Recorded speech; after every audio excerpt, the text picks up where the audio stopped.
hadirin sahabat-sahabat Pandi dimanapun Anda berada pada acara Simposium Digitalisasi Aksara Sunda ini. Posisi saya sedang di Surabaya, namun rasanya tidak lengkap kalau saya tidak ikut meramaikan sambil lulungan ngamekarkeun aksara Sunda. I would like to say thank you to Dr. Sarah and also Ming Kwok Lim from UNESCO for participating to this webinar. Terlebih lagi kami ucapkan terima kasih kepada Bapak Wali Kota Bogor, Bapak Bima Arya, lalu kemudian juga Pak Dirjen Aptika, Pak Samuel, dan senior saya Pak Eri Riana dari Yayasan Kebudayaan Rancage, dan termasuk juga narasumber lain Pak Agung, Pak dari PPI, lalu kemudian Mas Adit, serta Pak Dr. Undang. Nah, jadi setahun lebih kita sudah berjalan bersama terkait dengan digitisasi dan digitalisasi aksara Nusantara. Alhamdulillah Pandi punya motivator sekaligus provokator dan juga motor yang luar biasa, yaitu Pak Herun Nugroho yang selalu punya passion tinggi terkait dengan aksara Nusantara ini. Berkat juga beliau dan juga teamwork yang luar biasa dari tim Pandi dan juga dari penggiat aksara Nusantara dimanapun Anda berada. Alhamdulillah untuk aksara Jawa kita sudah melewati masa lomba web, lalu kemudian sudah melewati ada acara selebrasi, sampai lalu kemudian dibuatlah yang namanya Kongres Aksara Jawa yang pertama sudah Indonesia Merdeka, lalu kemudian saat ini sedang masuk dalam penyusunan standar untuk lalu kemudian kita ajukan ke BSN. Dan kalau kita lihat untuk aksara Jawa sudah mulai ada peraturan daerah, yaitu dalam hal ini peraturan bupati, peraturan gubernur yang lalu kemudian ikut menjaga pelestarian dari aksara Jawa tersebut. Lalu kemudian di Bali juga sudah kita bertemu dengan komunitas di sana. We are cooperating with Universitas Udayana, dan di sana juga sudah ada peraturan gubernur yang mendukung penggunaan dari aksara Bali. Lalu kemudian Batak kita sedang mencari komunitas yang tepat. Dan kemarin juga sudah ada pertemuan awal, sementara Lontara kita sudah bertemu dengan pemerintah Provinsi Sulawesi Selatan dan juga sudah bermitra dengan komunitas yaitu Yayasan Aksara Lontara Nusantara. Nah, sengaja kita namai ini simposium digitalisasi, bukan simposium digitisasi, karena aksara Sunda ini kita sudah menemukan mitra dari komunitas yang luar biasa mantap. Ada Kang Dadan, ada Kang Ilham yang selalu setia mendampingi kami dan berjalan bersama kami. Jadi prosesnya sudah tinggal pemantapan dari kegiatan digitalisasinya.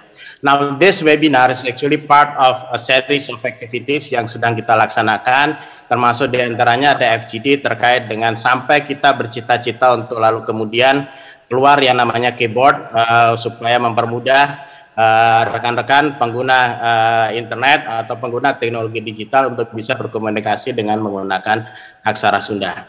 Lebih jauh, lebih detail tentang program MIMDAN, Rajut Indonesia melalui digitalisasi aksara Nusantara, monggo saya persilahkan our Chief Registry Operator, Kepala Operator Registry kami, Pak Sidik Purnama untuk bisa menyampaikan secara lebih rinci. Demikian, wassalamualaikum warahmatullahi wabarakatuh. Selamat siang untuk semuanya. Om Santi, Santi, Santi, Om. Oke, baik. Terima kasih Pak Yudo atas pembukaan awalnya gitu. Tadi sudah banyak disampaikan oleh Pak Yudo selaku Ketua Umum Pandi mengenai program Merajut Indonesia melalui digitalisasi aksara Nusantara. Tadi sudah lumayan lengkap di awal. Jadi di sini saya hanya melengkapi beberapa kegiatan-kegiatan ataupun nanti proses-proses apa saja yang diperlukan supaya aksara-aksara Nusantara di dalam hal ini adalah nanti aksara Sunda bisa masuk ke dalam digitalisasi, terutama nanti masuk ke ujungnya adalah nama domain beraksara Sunda. Next. Nah, sebelum kita masuk ke program MIMDAN sendiri, jadi sekilas saya akan memberikan informasi mengenai Pandi. Apa itu Pandi? Pandi adalah pengelola nama domain internet Indonesia yang tugasnya kita ditugasi untuk mengelola nama domain yang berakhiran .id. Dalam contoh misalnya bogorkota.go.id atau mungkin kalau misalnya perusahaan-perusahaan nama perusahaan.co.id dan seterusnya. Jadi semua nama domain.id saat ini dikelola oleh Pandi. Nah, di beberapa langkah selanjutnya saya juga akan memberikan informasi kenapa Pandi sampai repot-repot mengurusi masalah ini gitu. Next slide. Jadi kalau kita lihat misi Pandi, kita mempunyai beberapa misi Pandi. Misinya yaitu pertama sebelum masuk ke misi, kita ada visinya yaitu menjadikan nama domain.id sebagai domain pilihan utama di tingkat nasional dan internasional. Nah, untuk mencapai visi ini tadi, kita membagi menjadi beberapa misi lagi. Nah, misi kita ada 1, 2, 3, 4, 5. Yang pertama memastikan tentang keamanannya, sistem registrinya stabil, nama domainnya bisa diakses dari mana saja dan seterusnya. Kemudian kita juga ingin meningkatkan jumlah nama domain.id. Tujuannya adalah di tahun 2023 maksimal kita sudah menjadi pengelola nama domain terbesar di Asia Tenggara. Kemudian kita ingin mengembangkan tata kelola yang transparan, melibatkan semua pihak. Kita berperan aktif dalam komunitas global dan pengembangan tata kelola internet di global juga. Kemudian yang terakhir adalah kita berperan aktif dalam pengembangan riset dan inovasi teknologi yang terkait dengan internet tadi. Jadi kalau kita lihat korelasinya dari visi misi ini tadi itu mengembangkan aksara Nusantara ini masuk ke dalam dunia digital, terutama nanti masuk ke dalam nama domain, masuk ke dalam browser dan yang lain-lain yang diawali nanti masuk ke Unicode dan seterusnya. Ini juga akan memberikan kontribusi Pandi agar nama domain.id khususnya nama domain.id tadi menjadi tuan rumah di negeri sendiri. Jadi kita saat ini sudah melakukan kegiatan-kegiatan di dalam negeri, di luar negeri. Nah, sekarang yang di dalam negeri kita coba untuk masuk melalui program bimbingan ini tadi. Next. Nah, kemudian kalau nama domain.id mungkin Bapak Ibu semuanya sudah pernah tahu bahwa kita punya beberapa second level domain. Kalau misalnya Bapak Ibu semuanya bergerak di institusi pendidikan atau di universitas dan lain sebagainya, nanti ada ac.id, kemudian untuk yang sekolah ada sch.id, kemudian untuk government pakai go.id, militer mil.id, kemudian kalau misalnya corporate pakai co.id atau bis.id dan lain sebagainya. Itu adalah beberapa nama domain yang dikelola oleh Pandi. Jadi semua nanti yang berakhiran .id nanti akan dikelola oleh Pandi. Next slide. Kemudian yang kita ingin tuju oleh Pandi adalah nanti ujungnya adalah kita mempunyai internationalized domain name. Apa sih IDN ini tadi yang kita singkat dengan IDN ya? Apa sih IDN? IDN itu sebenarnya hanya nama domain juga, sama dengan nama domain yang lain. Akan tapi dengan menggunakan IDN ini tadi, di mana nama domain yang sebelumnya ini hanya memakai aksara Latin. Aksara Latin itu ya A, B, C dan seterusnya gitu. Kemudian kalau kita menggunakan IDN, kita punya IDN, nanti kita bisa menggunakan nama domain kita menggunakan aksara-aksara lokal atau mungkin aksara Nusantara. Jadi kalau misalnya kita mempunyai Jawa itu, nanti kita akan mempunyai nama domain yang bertuliskan aksara Jawa. Kita mempunyai aksara Sunda, gitu. Kita tujuannya dengan punya IDN tadi juga akan mempunyai nama domain yang berkarakter Sunda dan seterusnya. Nanti kita harapkan dengan aksara-aksara yang kita punya di Nusantara yang tadi itu supaya bisa menjadi sebuah nama domain, menjadi sebuah alamat website, menjadi sebuah alamat email dan seterusnya. Jadi nanti kita harapkan aksara-aksara ini tadi yang sudah kita masukkan ke nama domain tadi tidak punah dalam tanda kutip itu. Jadi selain untuk mencapai visi misi yang di atas tadi yang Pandi punya tadi, kita ingin memasukkan aksara-aksara yang sudah ada di Nusantara yang tadi, yang sudah ada sejak ratusan tahun lalu itu tadi, supaya tidak punah juga. Kenapa? Karena seperti yang disebutkan tadi nih, di awal saat pembukaan dari Pak Wali Kota, Pak Bima Arya, bahwa kita sebagai ada beberapa hal nih, kita masuk ke lokal, globalisasi, maupun yang satu lagi, yang gabungan antara tiga tadi. Kalau misalnya kita masuk ke dalam kita di lokal kemudian kita tidak bisa ikut dalam globalisasi, nanti kita akan tergerus. Tergerus tuh bisa jadi ketinggalan, kalau nggak ketinggalan bisa jadi nanti punah juga gitu. Jadi mau tidak mau supaya aksara-aksara ini tadi tidak punah, maka ya kita harus masukkan ke digital. Nah, dalam digital tadi itu banyak cara. Cara yang pertama adalah kita masukkan ke Unicode dulu, kemudian kita bisa akses melalui perangkat-perangkat elektronik kita, handphone, laptop, ataupun yang lain. Kemudian bisa diakses di website, karena memang website ini atau mungkin internet yang di dunia maya ini tadi itu suatu keniscayaan. Jadi kalau misalnya kita cuma punya aksara-aksara tadi hanya di laptop kita atau di perangkat kita yang tidak bisa diakses oleh banyak orang, yang saat ini melalui dunia digital melalui internet, itu juga bisa jadi lama-kelamaan akan punah juga. Karena memang sekarang trennya adalah semua serba internet, bukan hanya serba digital yang ada di komputer masing-masing, tapi semuanya serba terkoneksi atau saling terhubung. Nah, untuk itu maka dibutuhkan, kenapa ini harus sampai ke sebuah nama domain?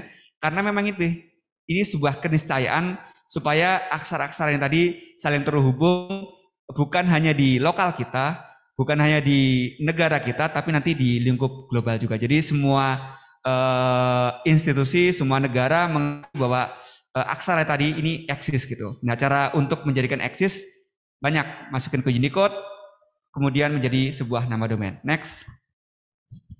Kemudian kalau kita lihat beberapa negara sudah punya yang namanya IDN tadi. Jadi kalau kita lihat India itu mempunyai banyak aksara-aksara. Nah, di aksara-aksara ini tadi yang sudah dipunyai oleh India, dia sudah mendaftarkan ke IDN juga. Kalau kita lihat di sini ada sekitar berapa nih? 11 atau 13 ya.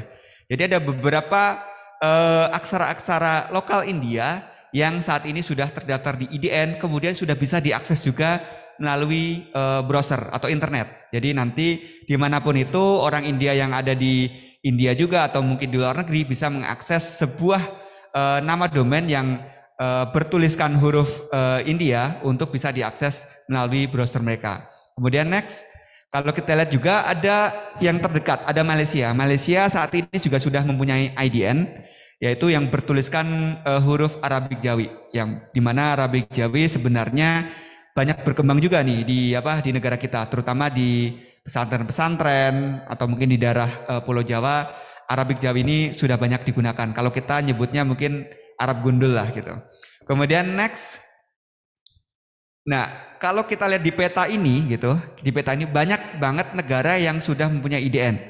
Ada kalau di Asia ada Bangladesh, ada India, ada Nepal, Singapura pun yang negara kecil dia sudah mempunyai IDN juga. Kalau kita di luar negeri ada di Afrika, di Eropa apalagi di Eropa sudah banyak, sudah masif karena di sana banyak juga karakter-karakter non Latin atau mungkin karakter-karakter mereka sendiri yang memang sudah digunakan. Kalau kita lihat di sini di peta ini kita belum punya IDN sama sekali, padahal nanti ada di map selanjutnya ya bahwa kita mempunyai banyak aksara-aksara yang saat ini memang sudah pernah kita gunakan, sudah pernah kita dokumentasikan dan yang seterusnya. Next. Nah, kalau kita lihat proses pendaftaran aksara Nusantara ini sendiri sebenarnya banyak step, banyak langkah gitu. Langkah-langkah yang sudah kita tempuh, kita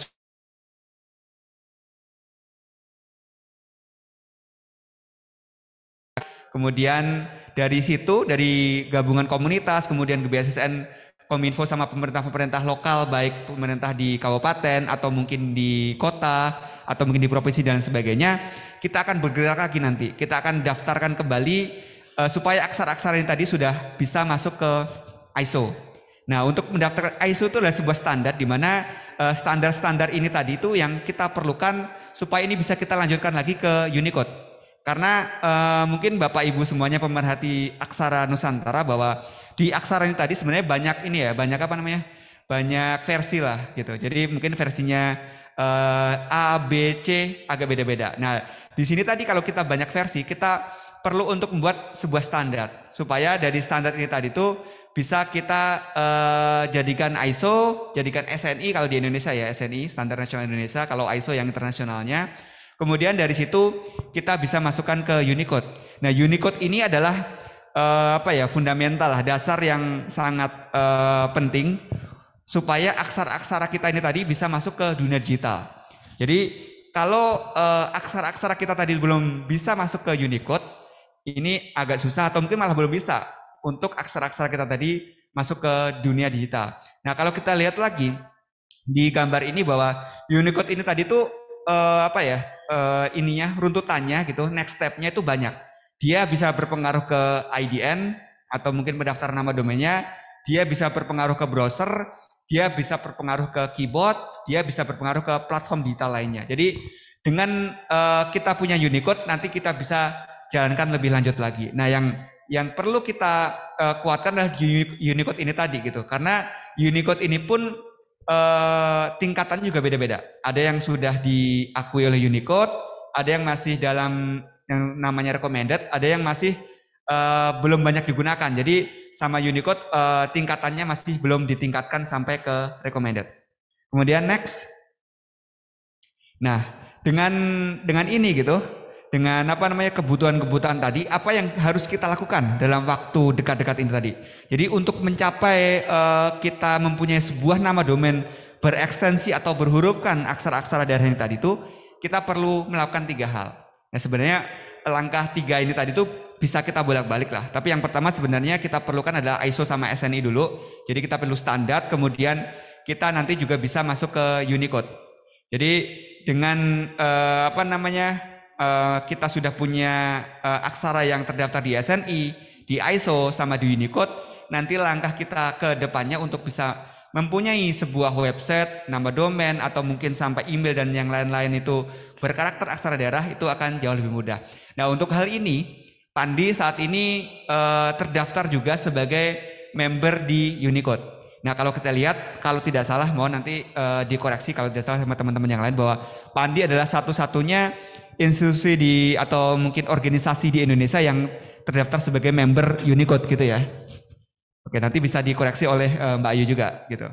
Jadi untuk menyukseskan kegiatan ini pun Pandi langsung terjun sebagai member di Unicode supaya nanti aksara-aksara daerah yang akan kita daftarkan bisa lebih mudah untuk masuk ke dalam tabel Unicode tadi. Next. Nah, di sini ada peta aksara Nusantara. Nah, ada beberapa aksara-aksara yang sebenarnya sudah masuk ke Unicode, yang tandanya biru. Ada Sunda, ada Jawa, ada Bali, dan lain sebagainya.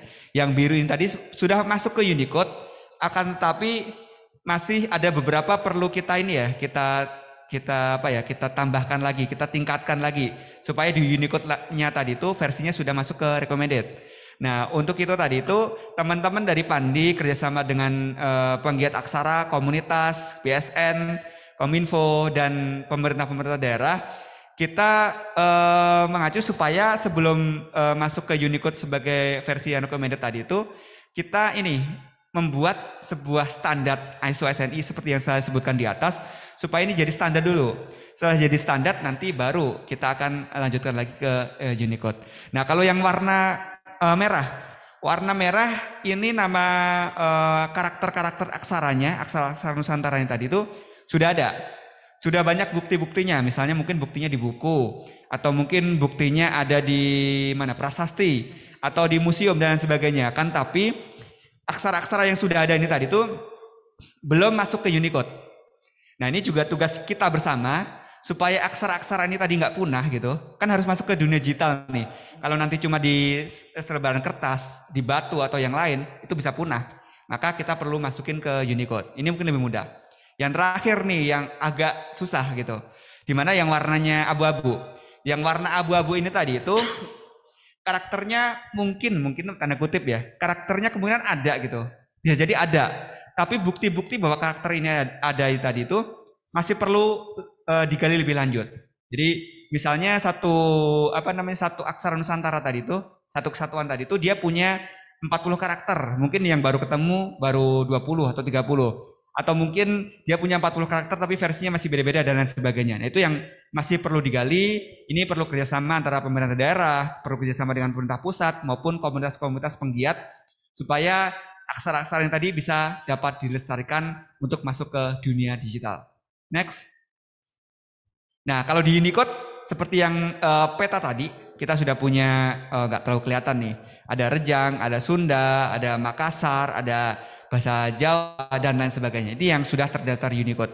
Tapi kalau kita bandingkan dengan negara-negara lain juga sudah banyak juga nih masuk ke Unicode. Jadi mungkin kita yang di Unicode ini tadi itu kita bisa matangkan kembali untuk jadi status recommended. Kemudian yang belum masuk ke Unicode, yang memang bisa kita, yang sudah ada bukti-buktinya, sudah ada dokumen-dokumen pendukung, bisa kita lanjutkan kembali. Dan nanti yang belum ada, yang masih perlu kita gali kembali, kita bisa kerjasama dengan semua pihak agar aksara-aksara yang tadi itu ujungnya adalah masuk ke dunia digital. Next. Nah, dengan adanya kegiatan-kegiatan ini tadi itu, seperti yang saya sampaikan sebelumnya, IDN, Internationalized Domain Name. Jadi nama domain yang berakhiran dengan huruf non Latin. Nah, di sini kita awalnya bertujuan untuk mempunyai IDN sendiri dengan nama .ina. Ini sebenarnya bisa kita sesuaikan juga, bisa jadi namanya .id atau yang lain. Tapi ini akan merepresentasikan dengan nama negara kita, yaitu Indonesia.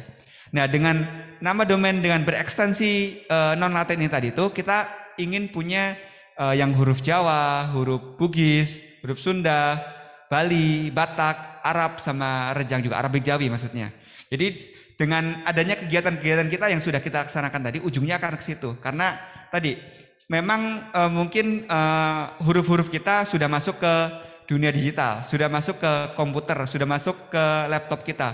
Tapi ini nanti kalau misalnya cuma sebatas di komputer kita gitu, terus tidak menyebar ke tempat lain melalui internet, nah ini yang apa namanya mungkin penyebarannya kurang masif gitu. Jadi kalau zaman dulu misalnya kita punya sistemnya hanya bisa diakses di komputer dia masing-masing gitu. Nah, dengan adanya nama domain ini tadi itu, penyebaran karakter-karakter ini tadi akan lebih masif lagi. Kemudian next. Oke, nah untuk bisa mendaftarkan sebuah nama domain dengan karakter non Latin tadi itu, kita harus mendaftarkannya ke ICANN.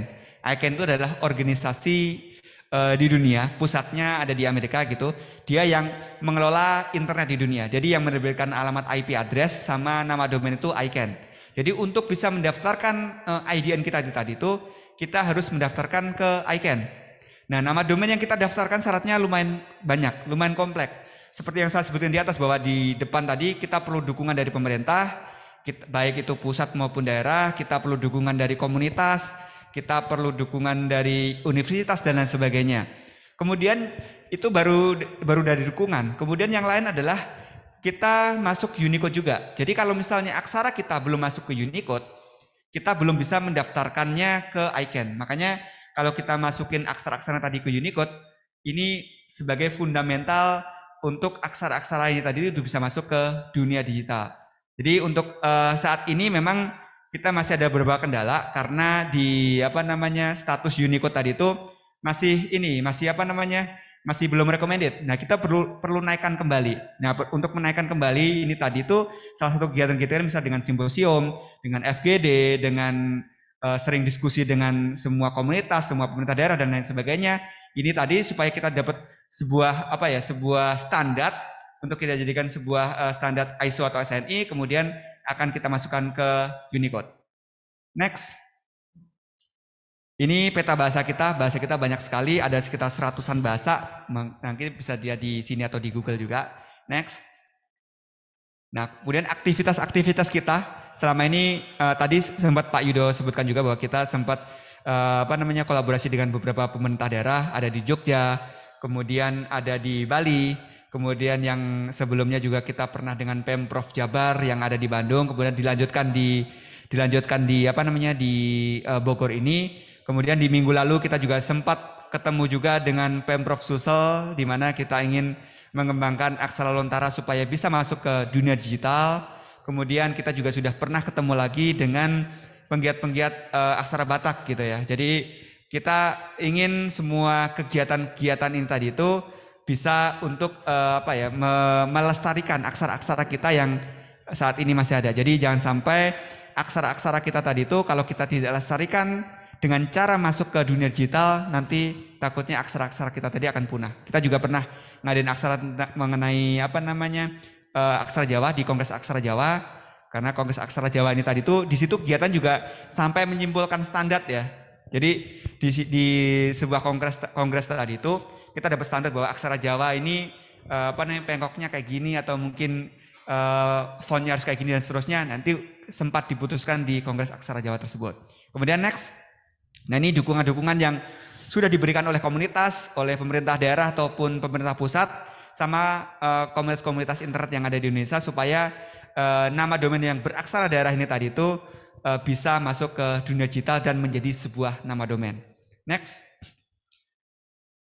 Oke, ini masih next lagi karena ini seperti yang sempat saya sampaikan tadi bahwa di Pandi, di nama domain yang ingin kita daftarkan beraksara Nusantara tadi itu, yang dalam hal ini ada aksara Jawa, aksara Bali, aksara Sunda, dan lain sebagainya, saat ini statusnya adalah limited use.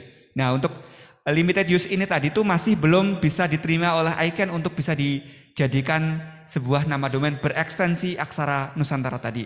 Jadi untuk itu kita perlu untuk menaikkan statusnya dari limited use menjadi recommended. Nah, untuk recommended tadi itu kita perlu untuk melakukan standarisasi. Terus kemudian selain jadi standar, kita perlu menggalakkan penggunaan aksara daerah ini tadi. Untuk penggalakan penggunaan tadi itu banyak cara nih. Kalau dari pemerintah pusat atau pemerintah daerah bisa mengeluarkan pergub, instruksi wali kota dan lain sebagainya supaya aksara-aksara yang tadi itu masif digunakan. Masif digunakan dalam ini misalnya di dunia pendidikan, di jalan dan sebagainya. Jadi aksara-aksara yang tadi itu bisa kita lihat bahwa aksara digunakan. Kalau kita lihat misalnya ke Jogja atau ke Bali kan ada aksara daerah ya yang kita lihat di papan jalan dan sebagainya. Itu salah satu cara supaya dunia melihat bahwa aksara kita tadi itu digunakan gitu. Salah satunya kalau dari Pandi, karena kita berhubungan langsung dengan internet, kita bikin ini lomba-lomba aksara Nusantara tadi. Dalam ini misalnya contohnya aksara Sunda ya. Kita bikin lomba supaya nanti konten-konten di internet banyak yang mengandung konten-konten menggunakan aksara Sunda ini tadi. Jadi orang luar atau mungkin ICANN atau mungkin ISO atau Unicode melihat bahwa aksara ini tadi digunakan. Bukan hanya sebatas pelestarian tapi memang aksara ini digunakan gitu. Next. Nah, tujuannya sama seperti yang saya sebutkan di atas. Kita sudah punya ISO sama SNI, kita sudah mendaftarkan ke Unicode sama ICANN, kemudian karakter kita tadi, aksara-aksara kita tadi sudah ada di perangkat digital, ada di keyboard, ada mungkin di browser dan sebagainya gitu. Kemudian kita juga pengen menyusun modul untuk tahap awal untuk mempelajari naskah aksara Indonesia juga. Jadi dengan modul-modul ini tadi yang kita buat, nanti kita harapkan generasi-generasi yang akan datang untuk mempelajari aksara ini tadi akan lebih mudah juga. Next. Nah, dengan apa yang kita lakukan melalui program MIMDAN ini tadi, Merajut Indonesia melalui Digitali Aksara Nusantara tadi itu, Bapak Ibu semuanya bisa melihat progres-progres apa yang sudah kita lakukan, atau mungkin pengen berpartisipasi nih, pengen berikan masukan dan lain sebagainya bisa melalui situs kami www.merajutindonesia.id. Di situ banyak kegiatan-kegiatannya, banyak aksara apa saja yang sudah masuk ke dalam penelitian kita dan lain sebagainya. Nanti kita bisa masukkan ke website kita. Nextnya, nah kemudian kalau di media sosial, nih kegiatan-kegiatan kita yang sering kita update, salah satunya adalah kegiatan hari ini, bisa melalui sosial media kita, Merajut Indonesia, Merajut_Indonesia, dan channel YouTube kita, Merajut Indonesia. Next. Oke, terima kasih.